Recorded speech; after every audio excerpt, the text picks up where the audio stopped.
ಆತ್ಮೀಯ ಸ್ನೇಹಿತರೆ, welcome to AJ tech Kannada YouTube channel. ಸ್ನೇಹಿತರೆ, ಈ ವಿಡಿಯೋದ ಮಾಹಿತಿ ಏನಂದರೆ, ನೀವೇನಾದರೂ CSC ಸೆಂಟ್ರನ್ನ ನಡೆಸ್ತಾ ಇದ್ದರೆ ಈಗ ಹೊಸದಾಗಿ ಒಂದು ನೋಟಿಫಿಕೇಷನ್ ಬರ್ತಾಯಿದೆ ಸ್ನೇಹಿತರೆ.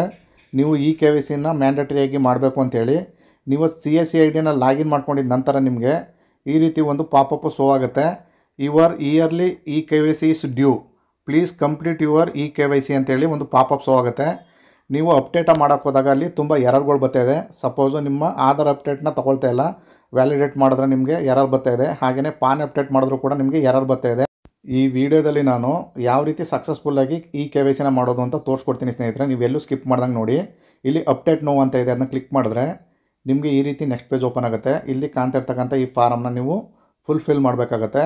ಇಲ್ಲಿ ಪರ್ಸನಲ್ ಡೀಟೇಲ್ಸು ನಿಮ್ಮ ಹೆಸರನ್ನ ಆಟೋಮೆಟಿಕ್ಕಾಗಿ ತೊಗೊಂಡಿರುತ್ತೆ. ಇಲ್ಲಿ ನೆಕ್ಸ್ಟು ನೀವು ಆಧಾರ್ ನಂಬರು ಅಥವಾ VID ನಂಬರ್ನ ಹಾಕಬೇಕಾಗತ್ತೆ. ಇಲ್ಲಿ ನಿಮ್ಮ ಆಧಾರ್ ನಂಬರ್ನ ಹಾಕಿದ್ರೆ ಇಲ್ಲಿ ಮ್ಯಾಚ್ ಆಗ್ತಾಯಿಲ್ಲ ಸ್ನೇಹಿತರೆ. ನೀವು ವಿರ್ಚುವಲ್ ID ಹಾಕಬೇಕಾಗತ್ತೆ. VID ಅಂದರೆ ಏನು, ಅದನ್ನು ಎಲ್ಲಿ ಫೈಂಡ್ ಮಾಡ್ಕೊಳ್ಳೋದು ಅಂತ ತೋರಿಸ್ತೀನಿ. ಯಾವ್ದಾದ್ರು ನೀವು ಸರ್ಚ್ ಬಾರ್ಗೆ ಬಂದು ಅಲ್ಲಿ myAadhar.uidi.gov.in ಅಂತ ಟೈಪ್ ಮಾಡಿದ್ರೆ ನಿಮಗೆ ಈ ರೀತಿ ಹೋಮ್ ಪೇಜ್ ಓಪನ್ ಆಗುತ್ತೆ. ಇಲ್ಲಿ ಲಾಗಿನ್ ಅಂತ ಕಾಣ್ತಾಯಿದೆ ನೋಡಿ, ಆ ಆಪ್ಷನ್ನ ನೀವು ಕ್ಲಿಕ್ ಮಾಡಬೇಕಾಗತ್ತೆ. ಕ್ಲಿಕ್ ಮಾಡಿದ ನಂತರ ಇಲ್ಲಿ ನೀವು ನಿಮ್ಮ ಆಧಾರ್ ನಂಬರು ಇಲ್ಲಿ ಕಾಣ್ತಾ ಇರೋ caption hockey login with OTP ಅಂತಿದೆ, ಇದನ್ನ ಕ್ಲಿಕ್ ಮಾಡಿದ್ರೆ ನಿಮಗೆ ಈ ರೀತಿ ಇಂಟರ್ಫೇಸ್ ಓಪನ್ ಆಗುತ್ತೆ ಸ್ನೇಹಿತರೆ.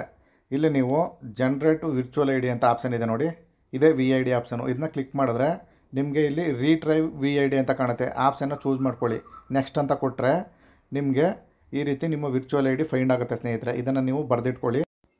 ನಂತರ ನೀವು CSC ಲಾಗಿನ್ಗೆ ರಿಟರ್ನ್ ಹೋಗಬೇಕಾಗತ್ತೆ. ಅಲ್ಲಿ ಹೋಗಿ ನೀವು ಇಲ್ಲಿ ವಿರ್ಚುವಲ್ ಐಡಿನ ಅದನ್ನ ಅಲ್ಲಿ ಎಂಟ್ರಿ ಮಾಡಬೇಕಾಗತ್ತೆ. ಎಂಟ್ರಿ ಮಾಡಿ ಕೆಳಗಡೆ ಅಲ್ಲಿ ವ್ಯಾಲಿಡೇಟ್ ಅಂತ ಇದೆ, ಅದನ್ನು ಕ್ಲಿಕ್ ಮಾಡಿದ್ರೆ ನಿಮ್ಮ ಆಧಾರು ಈ ಥರ ಆಧಾರ್ ವೆರಿಫೈಡ್ ಅಂತ ಸಕ್ಸಸ್ಫುಲ್ಲಾಗಿ ವೆರಿಫೈಡ್ ಆಗಿದೆ. ತದನಂತರ ನೀವು ಇಲ್ಲಿ ಕೆಳಗೆ ಸ್ಟೇಟ್ನ ಸೆಲೆಕ್ಟ್ ಮಾಡ್ಕೋಬೇಕು. ತದನಂತರ ನಿಮ್ಮ ಡಿಸ್ಟ್ರಿಕ್ಟ್ನ ಸೆಲೆಕ್ಟ್ ಮಾಡ್ಕೊಳ್ಳಿ. ನಂತರ ನಿಮ್ಮ ಕಾನ್ಸ್ಟಿಟ್ಯೂಯೆನ್ಸಿನ ಸೆಲೆಕ್ಟ್ ಮಾಡ್ಕೋಬೇಕಾಗತ್ತೆ. ನಂತರ ಇಲ್ಲಿ ಕೆಳಗಡೆ ಇಲ್ಲಿ ಪಕ್ಕದಲ್ಲಿ ನಿಮ್ಮ ಪಿನ್ ಕೋಡ್ನ ಸೆಲೆಕ್ಟ್ ಮಾಡ್ಕೊಳ್ಳಿ. ಇದು ನಿಮ್ಮ ಪ್ರಸ್ತುತ ಪರ್ಮನೆಂಟ್ ವಿಳಾಸದ ಅಡ್ರೆಸ್ ಆಗಿರ್ತದೆ ಸ್ನೇಹಿತರೆ. ನಂತರ ನಿಮ್ಮ ಪರ್ಮನೆಂಟ್ ಅಡ್ರೆಸ್ನ ಫುಲ್ ವಿಳಾಸನ ನೀವು ಇಲ್ಲಿ ಟೈಪ್ ಮಾಡಬೇಕಾಗತ್ತೆ. ನಿಮ್ಮ ಗ್ರಾಮ, ಹಾಗೆ ನಿಮ್ಮ ಪೋಸ್ಟು, ನಿಮ್ಮ ತಾಲೂಕು, ಹಾಗೆ ನಿಮ್ಮ ಹೋಬಳಿ, ಹಾಗೆ ನಿಮ್ಮ ಡಿಸ್ಟಿಕ್ಕು, ಇದಿಷ್ಟನ್ನು ಸೆಲೆಕ್ಟ್ ಮಾಡ್ಕೊಂಡಿದ್ದ ನಂತರ ನೀವಿಲ್ಲಿ ಕೆಳಗೆ ಬರಬೇಕಾಗತ್ತೆ. ಕೆಳಗೆ ಬಂದ ನಂತರ ಇಲ್ಲಿ KIOSK ಅಡ್ರೆಸ್ ಅಂತ ಬರುತ್ತೆ. ಇದು ನೀವು ಪ್ರಸ್ತುತ ನಿಮ್ಮ ಸೆಂಟ್ರ್ ಇರೋ ಅಡ್ರೆಸ್ನ ಫುಲ್ಫಿಲ್ ಮಾಡಬೇಕಾಗತ್ತೆ ಸ್ನೇಹಿತರೆ. ಇಲ್ಲಿ ನೀವು ನಿಮ್ಮ ಬಿಲ್ಡಿಂಗು ಓನಾ ಮತ್ತು ರೆಂಟ್ ಅಂತ ಕೇಳುತ್ತೆ. ನೀವು ರೆಂಟ್ ಆಗಿದ್ದರೆ ರೆಂಟು, ಓನ್ ಆಗಿರೋ ಓನ್ ಅಂತ ಸೆಲೆಕ್ಟ್ ಮಾಡ್ಕೊಳ್ಳಿ. ಹಾಗೆಯೇ ಲೊಕೇಶನ್ ಟೈಪ್ ಅಂತ ಕೇಳುತ್ತೆ, ರೂರಲ್ಲ ಅರ್ಬನ್ ಅಂತ. ನಿಮ್ದು ಯಾವುದಿದೆ ಅದನ್ನ ಸೆಲೆಕ್ಟ್ ಮಾಡ್ಕೊಳ್ಳಿ. ತದನಂತರ ನಿಮ್ಮ ಸ್ಟೇಟು, ಹಾಗೆಯೇ ನಿಮ್ಮ ಡಿಸ್ಟಿಕ್ಕು, ಹಾಗೆಯೇ ನಿಮ್ಮ ಕಾನ್ಸ್ಟಿಟ್ಯೂಯೆನ್ಸಿ ಮತ್ತೆ ಸೆಲೆಕ್ಟ್ ಮಾಡ್ಕೋಬೇಕಾಗತ್ತೆ. ನಂತರ ಇಲ್ಲಿ ಪಕ್ಕದಲ್ಲಿ ನೀವು ನಿಮ್ಮ ಸಬ್ ಡಿಸ್ಟಿಕ್ಕು, ಅದು ಕೂಡ ನಿಮ್ಮ ತಾಲೂಕೇ ಆಗಿರುತ್ತೆ. ನಂತರ ನಿಮ್ಮ ವಿಲೇಜು, ನೀವು ಪ್ರಸ್ತುತ ಸೆಂಟ್ರ್ ಇರುವಂಥ ವಿಲೇಜು ಸೆಲೆಕ್ಟ್ ಮಾಡ್ಕೊಂಡಿದ್ದ ನಂತರ ಸ್ನೇಹಿತರೆ ಇಲ್ಲಿ ಕೆಳಗಡೆ ನಿಮ್ಮ ಗ್ರಾಮ ಪಂಚಾಯತಿ, ಯಾವ ಗ್ರಾಮ ಪಂಚಾಯತಿ ಬರುತ್ತೆ ಸೆಲೆಕ್ಟ್ ಮಾಡ್ಕೊಳ್ಳಿ. ತದನಂತರ ನಿಮ್ಮದು KIOSK ಇರೋ ಅಡ್ರೆಸ್ನ ಫುಲ್ಫಿಲ್ ಮಾಡಿ.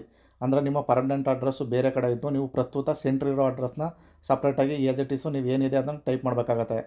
ಅಲ್ಲಿ ನಿಮ್ಮ ಪ್ರಸ್ತುತ ವಿಳಾಸ, ಹಾಗೆ ನಿಮ್ಮ ತಾಲೂಕು, ಡಿಸ್ಟಿಕ್ಕು ಅದಷ್ಟನ್ನು ಫುಲ್ಫಿಲ್ ಮಾಡಿದ ನಂತರ ಇಲ್ಲಿ ಕೆಳಗಡೆ ಬರಬೇಕಾಗತ್ತೆ. ಇಲ್ಲಿ ಪಿನ್ ಕೋಡ್ನ ಹಾಕಬೇಕಾಗತ್ತೆ. ಪಿನ್ ಕೋಡ್ ಅಂದರೆ ನೀವು ಪ್ರಸ್ತುತ ಸೆಂಟ್ರ್ ಇರುವಂಥ ಪಿನ್ ಕೋಡ್ನ ಹಾಕಿ. ತದನಂತರ ನೀವು ಇಲ್ಲಿ ಕೆಳಗಡೆ ನಿಮ್ಮ ಪಾನ್ ನಂಬರ್ನ ಹಾಕಿ ನೀವು ಇಲ್ಲಿ ವ್ಯಾಲಿಡೇಟ್ ಮಾಡಬೇಕಾಗತ್ತೆ. ವ್ಯಾಲಿಡೇಟ್ ಆದ ನಂತರ ಸ್ನೇಹಿತರೆ ನೀವು ಇಲ್ಲಿ ಏನು ತೋರಿಸಲ್ಲ, ವ್ಯಾಲಿಡೇಟ್ ಆಗಿರುತ್ತೆ. ಕೆಳಗಡೆ ನೀವು ಇಲ್ಲಿ ಕಾಣ್ತಾ ಇರ್ತಕ್ಕಂಥ ಕ್ಯಾಪ್ಷನ್ನ ಹಾಕಿ ಇಲ್ಲಿ ಕನ್ಸಲ್ಟ್ ಬಾಕ್ಸ್ನ ಕ್ಲಿಕ್ ಮಾಡಬೇಕಾಗತ್ತೆ. ಕ್ಲಿಕ್ ಮಾಡಿ ನೆಕ್ಸ್ಟ್ ಅಂತ ಕೊಟ್ಟರೆ ಪ್ರೊಸೆಸಿಂಗ್ ಅಂತ ಬರುತ್ತೆ. ನಂತರ ಈ ರೀತಿ ಪೇಜು ಓಪನ್ ಆಗುತ್ತೆ ಸ್ನೇಹಿತರೆ. ಇಲ್ಲಿ ನೀವು ಆಧಾರ್ OTPನ ಹಾಕಿ ನೀವು KYCನ ಮಾಡಬೇಕಾಗತ್ತೆ. ಇಲ್ಲಿ ಕಾಣ್ತಾ ಇರ್ತಕ್ಕಂಥ ಕನ್ಸಲ್ಟ್ ಬಾಕ್ಸ್ನ ಕ್ಲಿಕ್ ಮಾಡಿ. ತದನಂತರ OTP ಫಿಂಗರ್ ಪ್ರಿಂಟ್ ಐರಿಸ್ ಅಂತ ಕಾಣುತ್ತೆ, ನೀವು OTPನ ಸೆಲೆಕ್ಟ್ ಮಾಡ್ಕೊಳ್ಳಿ ಸ್ನೇಹಿತರೆ.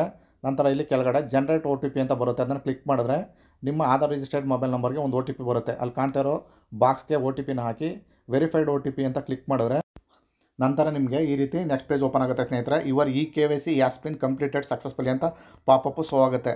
ಇದಿಷ್ಟಾಯಿತು ಅಂದರೆ ನಿಮ್ಮ ಈ ವರ್ಷದ CSC KYC ಆಗಿದೆ ಅಂತ ಅರ್ಥ ಸ್ನೇಹಿತರೆ. ಇದಿಷ್ಟು ಸ್ನೇಹಿತರೆ ಮಾಹಿತಿ. ಈ ಮಾಹಿತಿ ನಿಮ್ಗೆ ಇಷ್ಟವಾಗಿದ್ರೆ ದಯವಿಟ್ಟು ನಮ್ಮ ಚಾನಲ್ನ ಸಬ್ಸ್ಕ್ರೈಬ್ ಮಾಡ್ಕೊಳ್ಳಿ. ಇಲ್ಲಿ ತನಕ ವೀಡಿಯೋ ನೋಡೋದಕ್ಕೆ ನಮಸ್ಕಾರ.